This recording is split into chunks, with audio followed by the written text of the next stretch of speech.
Looks a good surface, मगर वो grass जो है क्या उसने ललचा दिया न्यूजीलैंड को और कहा चलो भाई हम बॉलिंग कर लेते हैं पहले।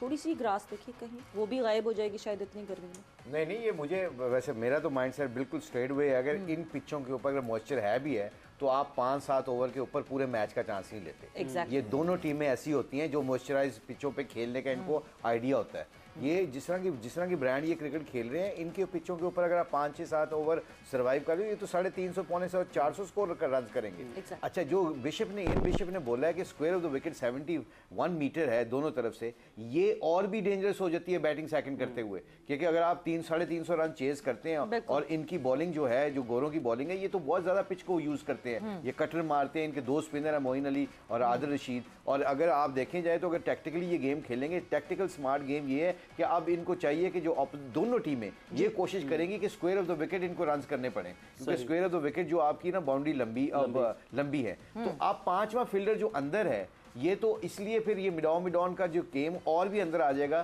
तो इसलिए मेरा ख्याल है कि New Zealand miss the trick. This is my humble opinion which is I can go wrong, but मेरी हम्बल ओपिनियन के मुताबिक टॉस जीत के इंडिया हो, ऐसी फ्लैट पिचों के ऊपर आपको बैटिंग पहले करनी चाहिए। उसकी वजह स्कोर ऑन अ बोर्ड, और इसका स्कोर का जो प्रेशर होता है ना बड़े मैचों में, जितनी मर्जी आप ब्रांड तगड़ा खेल लें, जितनी मर्जी बैस बॉल क्रिकेट खेल लें, जब आपके 2-3 विकेटें ऊपर से गिरती है ना, तो प्रेशर 200 नहीं 100 स्कोर भी होता है ना, तो वो 200 लगने लग जाता है जब आपकी 2-3 विकेटें ऊपर से गिरती है। But then there can be one reason, क्योंकि इस वक्त क्योंकि इस वक्त जो है it is 36 degree, it feels like 36 degree centigrade, 33 degree इस वक्त है वहाँ पे। एंड अहमदाबाद में dew factor would be a major issue.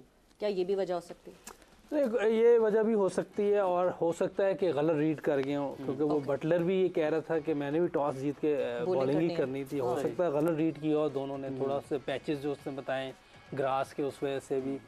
लेकिन उसने कहा वेरी गुड विकेट। इसका मतलब कि बाद में और फ्लैट भी हो सकती है। लेकिन मुशीब भाई वाली बात भी बिल्कुल ठीक है कि जब विकेट गिरती है चेस करते हुए 1-2 विकेटें गिरती हैं तो आपको टोटल बहुत बड़ा लगने लगता है। लेकिन अदर हैंड अगर आप देखें तो आजकल की क्रिकेट में दूसरे टाइम पे जब फैंटी पड़ना शुरू हुई ना, तो वो भी रोकना बड़ा मुश्किल हो जाता है कि 5 फील्डर अंदर हैं, 2 नए बॉल हैं, तो बड़ा टफ भी हो जाता है बाज़ का।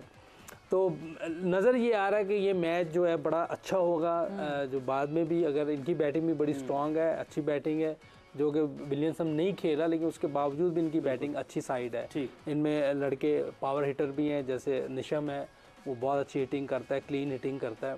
ऊपर से कॉनवे बहुत अच्छा खेलता है। हाई स्कोरिंग गेम होगी, फ्लैट विकेट लग रही है, क्योंकि पहले ओवर में बॉल गीला होगा।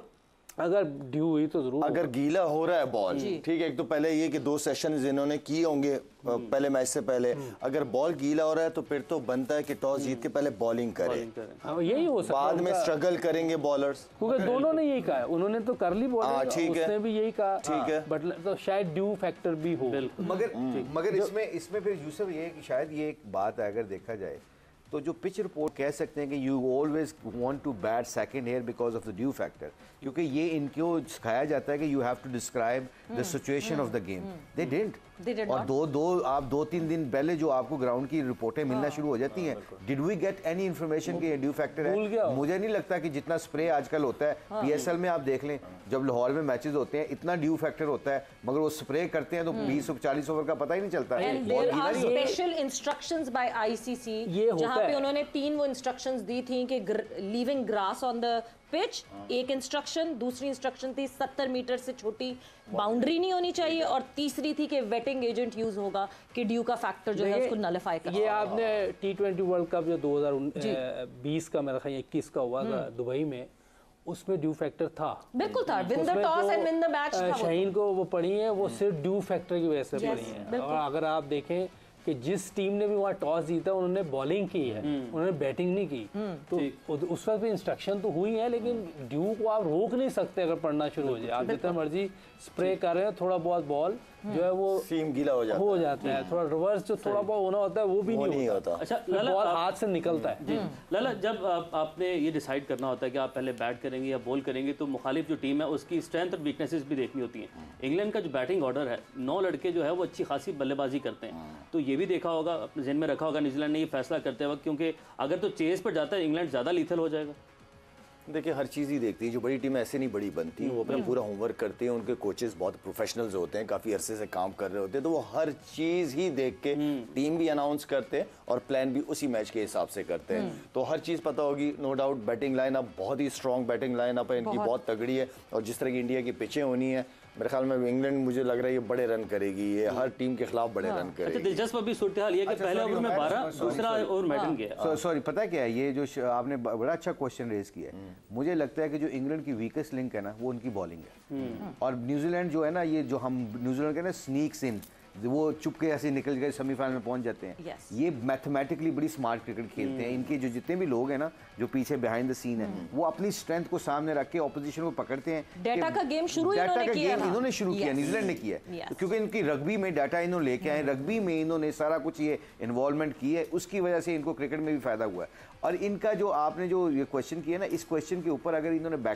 बैटिंग सेकंड करने की कोशिश की है ना, तो ये मेरा ख्याल ये कहेंगे 350 भी अगर गोरे करते हैं ना इंग्लैंड की टीम, तो हम इनको ना कहीं से अपनी पार्टनरशिप के ऊपर कर लेंगे, क्योंकि इनके प्लेयर इतने कैपेबल हैं। जैसे लेथम है इनका कैप्टन है, वो बैटिंग करता है तो लंबा चलता है। इसके इर्द गिर्द वो जो दूसरे 2-3 प्लेयर हैं, वो जब 100 करते हैं तो फिर लंबा 100 करते हैं। तो I think they are going to target the bowling rather than batting. बिल्कुल, तो ये इसको देखना पड़ेगा। बट रोकने के लिए, इंग्लैंड को रोकने का सिर्फ एक ही चांस है, रन्स तो आप वो नहीं कर सकते कि रन्स को रोका जाए। विकेट के अलावा you can not stop team England, है ना? भी तरीका है, हाँ, बॉलिंग ही ना करें, रिक्वेस्ट करें, बॉल जेब में डाल। नहीं, देखिए वो उनकी टीम ऐसी है, और मैंने पहले ही कह दिया था कि वो लोग स्ट्राइक रेट हाई करने के गेम खेल रहे हैं, वो एवरेज वाला या अपने रन, ये उनकी माइंडसेट है ही नहीं। वो पहले था, मेरा 2015 से पहले होगा, उसके बाद उन्होंने ये डिसाइड कर लिया है कि हमने जीतने ही जीतने, हार वाली चीज़ भी निकाल दी। वो हार जाए तो लहदा बात है, लेकिन पहले ओवर में 12 रन, एक छक्का, एक चौका, 2 सिंगलें। और ये नहीं कोई फ्लूक है या कोई जल्दी की, उन्होंने बड़ी अच्छी टाइम वाली शॉटिंग खेली है। जो फ्लिक पे उसने ब्रेस्टो ने मारा है, फिर सीधा मारा है, तो टीम उनकी प्रॉपर टीम है। और उन्होंने अपनी स्ट्रेंथ के साथ, जो स्ट्रेंथ थी उनकी, उसको और ऊपर लेके गए हैं। और ये उन्होंने सिर्फ अचानक नहीं किया, उन्होंने प्रैक्टिस की होगी, इसकी पूरी प्रैक्टिस की है। जब आप नेट्स में जाते हैं तो जो बड़े प्लेयर होते हैं वो देखते हैं कि फील्डर्स कहाँ हैं, मैंने कहाँ खेलना है, और वो मुश्किल गेंद को भी कोशिश करते हैं पुश करने की, मारने की, ताकि जो मैच में अगर हमारे खिलाफ मुश्किल बॉलर आए तो हमारी हैबिट बनी हो उसको गैप में खेलने की, उसको हिट मारने की। हर बंदे की अपनी एक स्ट्रेंथ होती है, और मेरा ख्याल इन्होंने अपनी स्ट्रेंथ को और ज़्यादा किया। ये सारे प्रॉपर प्लेयर हैं, कोई ऐसे नहीं कि बिला वजह तेज़ खेलने वाले, प्रॉपर खेलते हैं, टेस्ट में भी खेलते हैं। और इनकी टीम बहुत डेंजरस, अभी बेन स्टोक्स बाहर है। मेरा ख्याल है कि बॉलिंग में, जैसे मुशी भाई ने कहा है, Stokes coming back to ODI, Stokes इस वर्ल्ड कप के लिए जो है वो वापस डिसीजन लिया है ओडीआई खेलने। तो वो प्लेयर बहुत ज़बरदस्त प्लेयर है, और जिस तरह की उसने इनिंग्स खेली हुई है टेस्ट क्रिकेट में भी, और फाइनल में जो आप ये जीते थे, इसके अलावा उसकी बड़ी बड़ी इनिंग्स हैं, मैच विनिंग इनिंग्स हैं, और छोटी इनिंगें नहीं है, बड़ी इनिंग्स हैं। तो उनकी टीम बहुत बैलेंस टीम है, और उनका क्लियर माइंड है।